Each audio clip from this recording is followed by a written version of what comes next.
Hello everyone, welcome back to my channel. This is Reema.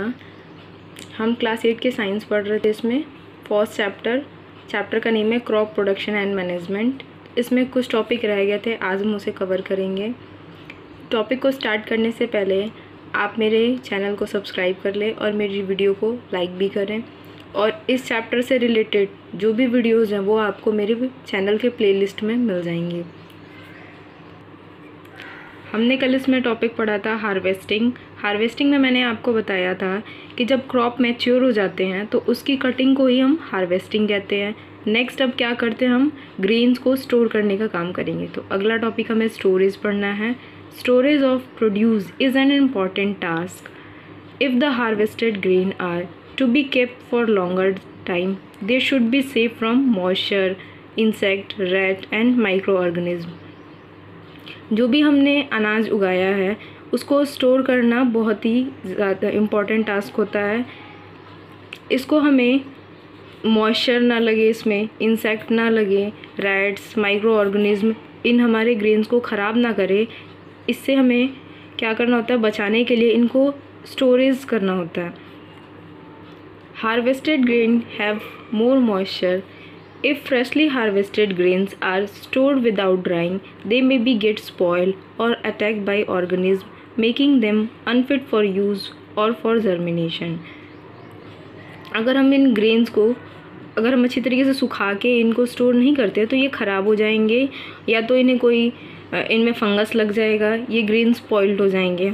इसीलिए हमें क्या होता है कि इनको ड्राई करके उसके बाद इनको स्टोर करना होता है। और ये अगर ये इनमें मॉइस्चर बना रहता है तो ये जर्मिनेट भी नहीं कर पाएंगे। Hence, before storing them, the grains are properly dried in the sun to reduce the moisture in them. This prevents the attack by insect, pests, bacteria and fungi. इसीलिए ग्रेन्स को हमें स्टोर करने से पहले धूप में इन्हें सुखाना पड़ता है ताकि इसके ग्रेन्स के अंदर की मॉइस्चर जो है वो निकल जाए और इससे ग्रेन्स में इंसेक्ट, पेस्ट या बैक्टीरिया या फंगस ना लगे। यहाँ पहली कह रही है, I saw my mother putting some dried neem leaves in an iron drum containing wheat, I wonder why. पहेली ने अपनी मदर को देखा है कि उन्होंने आयरन ड्रम में जिसमें उन्होंने ग्रेन रखा है उसमें सूखे नीम के पत्ते वो डाल रही हैं, तो वो ऐसा क्यों कर रही है। तो उसकी मदर ऐसा इसलिए करती है क्योंकि नीम के पत्ते जो होते हैं उनमें कीड़े नहीं लगते हैं। तो जो भी ग्रेन्स हम रख रहे हैं उसमें कीड़े ना लगने के लिए नीम के पत्ते डाले जाते हैं, सूखे नीम के पत्ते डाले जाते हैं। अब यहाँ पे आप देख रहे हो 1.10 फिगर में सीलोज फॉर स्टोरेज ऑफ ग्रेन। ये बड़े बड़े सीलोज हैं जिसमें कि हम अनाज को इकट्ठा करके रखते हैं। नेक्स्ट है यहाँ पे ये डायग्राम में 1.10 बी। इसमें दिया storage of grain in Ghani bags in granaries. अनाज के गोदामों में अनाज को स्टोर किया जाता है बैग्स में भर के। नेक्स्ट है farmer store grains in jute bag और मेटेलिक बिन्स। किसान जो होते हैं अनाज को जूट बैग में या मेटेलिक बिन में स्टोर करके रखते हैं। However, large scale storage of grain is done in silos and granaries to protect them from pests like rat and insect. जब ज़्यादा क्वांटिटी में अनाज होता है तो उसको स्टोर करने के लिए ये सीलोज़ या ग्रेनरीज़ में, अनाज के गोदाम में या सीलोज़ में रखा जाता है। आप इस डायग्राम में देख रहे हो, ये कंटेनर है, बड़े बड़े कंटेनर हैं जिसमें अनाज को इकट्ठा करके रखा जाता है, स्टोर किया जाता है। और ये गोडाउन्स हैं, गोडाउन्स में भी बोरी में पैक करके इनको रखा जाता है। नेक्स्ट है dried neem leaves are use for storing food grains at home.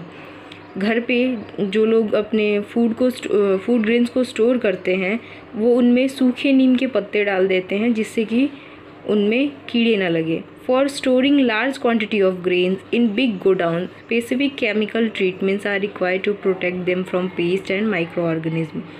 जब बहुत ज़्यादा क्वांटिटी में अगर ग्रेन्स हैं, बहुत ज़्यादा अनाज है, तो उनको इकट्ठा उनको स्टोर गोडाउन्स वगैरह में किया जाता है तो उसमें स्पेसिफिक केमिकल ट्रीटमेंट किया जाता है, मतलब केमिकल का छिड़काव किया जाता है ताकि उनमें पेस्ट ना लगे और माइक्रो ऑर्गेनिज्म उन अनाज को ख़राब ना कर सके, इसलिए उनमें केमिकल स्प्रे किया जाता है। नेक्स्ट टॉपिक हमारा है फूड फ्रॉम एनिमल्स। अब हमें देखना है कि कौन से फूड हमें एनिमल से मिलते हैं। एक्टिविटी 1.3 है make the following table if you notebook and complete it in your notebook and complete it. आपको ये टेबल अपनी बुक में कॉपी में ड्रॉ करनी है और इससे आपको कंप्लीट करना है। फूड मिल्क है तो हमें कहाँ से मिलता है, cow, buffalo, she goat, he, she camel. Next है मीट, तो मीट हमें कहाँ से मिलता है, हैन, फिश। और आप लिख सकते हो जैसे नेक्स्ट है एग, तो एग हमें हैन और डक से मिलता है। नेक्स्ट टॉपिक है इसमें after completing this table you must have seen that like plants animal also provide us different kind of food. आप इस टेबल कंप्लीट करने के बाद आपने ये नोटिस किया है कि जैसे हमें प्लांट से बहुत सारे खाने की चीज़ें मिलती है, वैसे ही एनिमल से भी हमें डिफरेंट काइंड ऑफ फूड मिलते हैं। Many people living in the coastal areas consume fish as a major part of their diet. बहुत से ऐसे लोग हैं जो कि समुद्र के किनारे या नदी के किनारे रहते हैं, कोस्टल एरियाज़ में, वो ज़्यादातर फ़िश को कंज्यूम करते हैं, यानी फ़िश खाते हैं। उनका मेजर डाइट मतलब उनके खाने का ज़्यादातर हिस्सा जो होता है वो फ़िश होता है। In the previous classes you have learned about the food that we obtain from plants. आपने लास्ट क्लास में पढ़ा होगा कि प्लांट से आपको कौन कौन से फूड ऑब्टेन होते हैं। We have just seen that the process of crop production involve a number of steps like selection of seed, sowing, etc.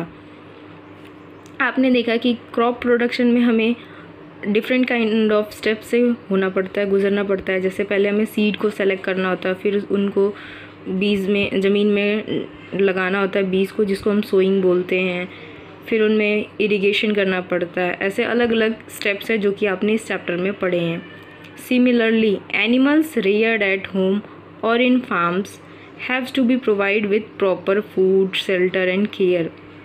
इसी तरीके से जो फूड हमें एनिमल के द्वारा मिलते हैं जैसे कि मिल्क, एग या मीट, तो इन सभी एनिमल्स को हमें क्या करना होता है, पालना पड़ता है घर पे या फार्म्स में, और इनका केयर करना पड़ता है, इनको प्रॉपर खाना देना पड़ता है, इनको रहने की जगह देनी पड़ती है। When this is done on a large scale, it is called animal husbandry.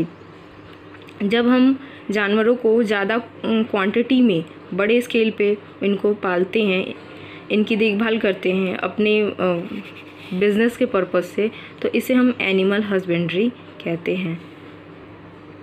Fish is a good for health. We get cod liver oil from fish which is rich in vitamin D. Fish जो होता है हमारी health के लिए बहुत अच्छा होता है क्योंकि इसमें कॉड लीवर हमें इससे मिलता है। फ़िश की ऑयल जो होती है, लिवर ऑयल, वो बहुत ही ज़्यादा बेनिफिशियल होती है हमारे लिए क्योंकि उसमें विटामिन डी पाया जाता है। तो ये आपका चैप्टर 8 पूरा कंप्लीट हुआ। आप मेरी वीडियो को अच्छे से देखें, समझें, चैनल को मेरे लाइक एंड सब्सक्राइब करें। Thank you.